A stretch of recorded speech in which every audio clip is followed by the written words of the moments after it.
Olá, galerinha do sexto ano. Vamos continuar então com as nossas aulas de história. E o tema é Macedônia e o Alexandre o Grande. Nós vimos então toda a preparação de Alexandre Grande para ser o futuro, imperador daquele território que estava sendo conquistado pelo seu pai, o Felipe II. Preparou ele em questão de guerra, em questão corporal e principalmente em questão de inteligência. Vocês assistiram o vídeo que eu deixei sobre o cavalo, o céfalo? Vocês viram que ele conseguiu acalmar e domar o cavalo porque ele percebeu aonde estava o medo do cavalo, que era a sombra. E acabou se tornando uma lenda, porque todo mundo acreditava que ele tinha um poder, de Deus, um semideus aqui na Terra, por ter conseguido domar aquele cavalo. Mas vamos dar continuidade então, e eu vou utilizar o livro de vocês, tá? A apostila, vocês podem até acompanhar, se vocês quiserem, na apostila. Então, deixa eu só colocar um pouquinho maior aqui, só um minutinho, deixa a prof organizar. Ok, então vamos lá. O expansionismo de Alexandre o Grande. Assim que assumiu o poder, Alexandre começou a eliminar os seus rivais, que começaram a questionar o seu poder e até para tomar o seu poder enquanto rei. Afinal de contas, ele tinha só 20 anos. Ele mandou matar um dos seus primos, que estava ameaçando tomar o seu reino, e até alguns príncipes e generais que não aceitavam ele como rei da Macedônia. Depois disso, ele se fixou como rei. Antes de morrer, o pai de Alexandre, então, Felipe II, já havia estendido seus domínios na Grécia. Como a gente viu, os gregos tinham sido dominados pelos macedônios, com a liderança de Felipe II. Quando os gregos de Atenas, Tebas e Tessália, e entre outras cidades-estados, ficaram sabendo da morte de Felipe II e da nomeação de Alexandre como rei, revoltaram-se e resolveram, então, questionar o poder de Alexandre, não aceitar o poder de Alexandre nas terras gregas. O que Alexandre faz, então? Reúne as suas tropas e marcha em direção ao sul. As cidades-estados, então, que estavam questionando, o poder de Alexandre como o rei também daquele território, eles estavam fracos por causa das guerras, da situação de guerras que eles tinham vivido antes, Aquelas guerras que nós estudamos, lembra? Do Peloponeso. E por causa dessas guerras, então, a situação estava enfraquecida, estavam enfraquecidos, e para piorar ainda a situação, Esparta, que era a cidade-estado mais forte da Grécia, estava aliada aos macedônios. Então, não teve como conseguir libertar esse território, E as terras gregas, então, resolveram aceitar a dominação dos macedônios. Alexandre começa, então, a tomar o controle de todo o mundo grego. Mas a sua ambição, a sua vontade era marchar para o Oriente, para enfrentar e conquistar os persas, que eram os mais temidos depois dos espartanos, E dos macedônios. Eram dos exércitos mais fortes que ele teria que enfrentar. Contudo, precisou, antes disso, passar pela Península Balcânica e voltar à Macedônia, porque lá dentro da Macedônia estava tendo revoltas que começaram a surgir, já que ele tinha ido para o mundo grego, Depois que ele conseguiu, então, controlar todas as revoltas e se fixar como rei da Macedônia, ele começa a partir para outras conquistas. Ele não se contentou só em conquistar o mundo grego. Então, aqui no livro de vocês conta um pouquinho da história, do Alexandre e o seu cavalo, Esse cavalo era bastante simbólico, porque diz que ele era um indomável, e só Alexandre que conseguiu domar, devido à sua inteligência, e que se tornou o seu cavalo fiel em todas as batalhas que ele enfrentou. Então, agora nós vamos para a página 173. Vamos ver as vitórias de Alexandre, que vão expandir a cultura grega. Quando a professora fala em expandir a cultura grega, é que a cultura, junto com a expansão territorial, acompanhava, porque Alexandre, quando dominava um território, ele fundava cidades, que ele colocava seu nome, Alexandria, Alexander, tudo assim, lembrando que era a sua presença. E essas cidades deixavam pessoas da cultura helenística para tomar conta.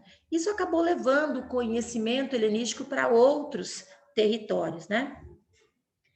Claro que a história de Alexandre, então, ela é super impressionante.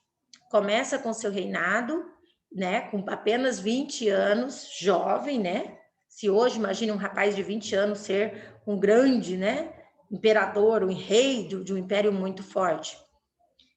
Educado por Aristóteles, passou 10 anos acumulando vitórias militares.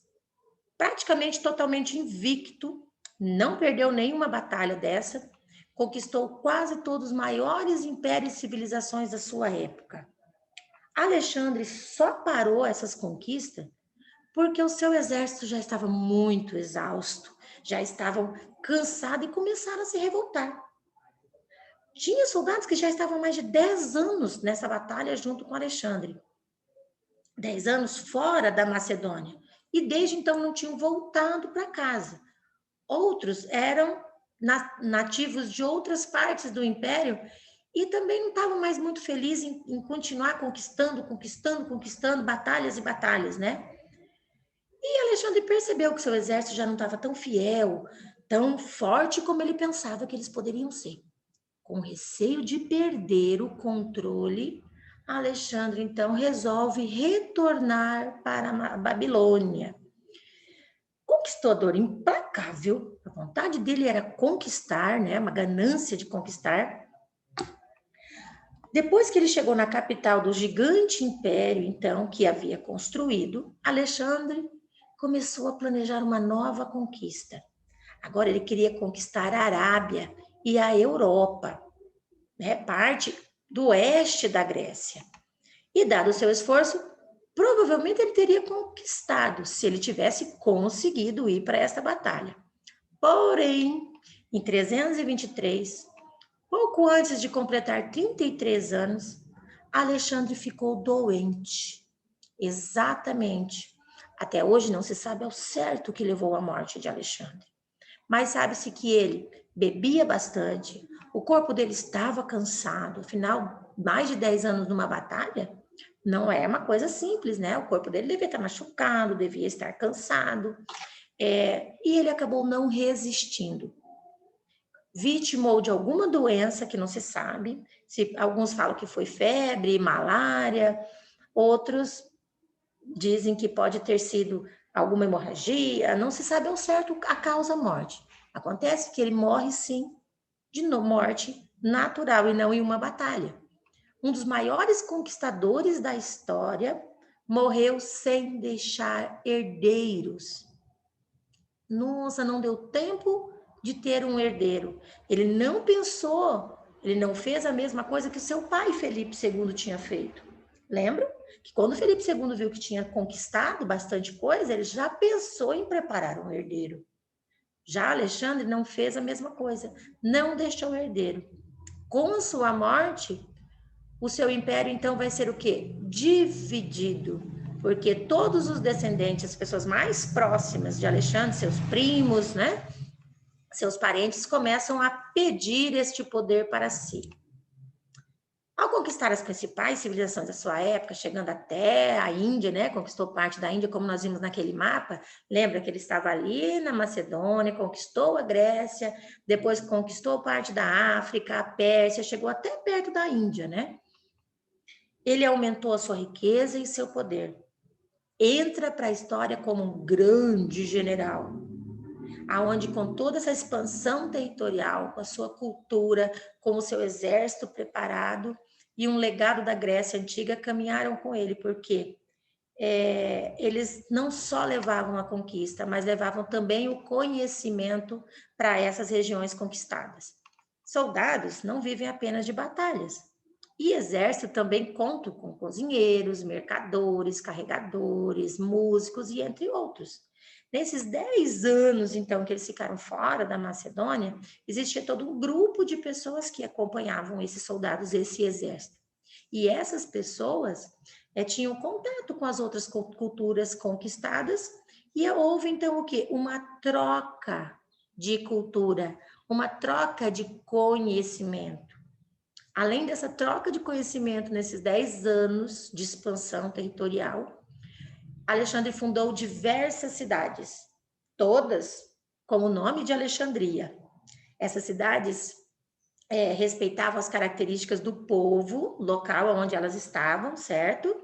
E os materiais que estavam disponíveis na região, mas traziam construções muito da cultura grega e inovações. Ele queria que esse povo conquistado tivesse a cultura e o conhecimento do povo grego. Por isso, esse período da história é conhecido como helenismo, onde o conhecimento, onde a sabedoria, a filosofia, a história, a geografia, a arquitetura se espalhou por essa região conquistada por Alexandre. Então, ele não era só um conquistador, né? Ele era também um divulgador da cultura helenística. Nossa aula fica por aqui, nós temos atividades no Classroom. Beijo para vocês.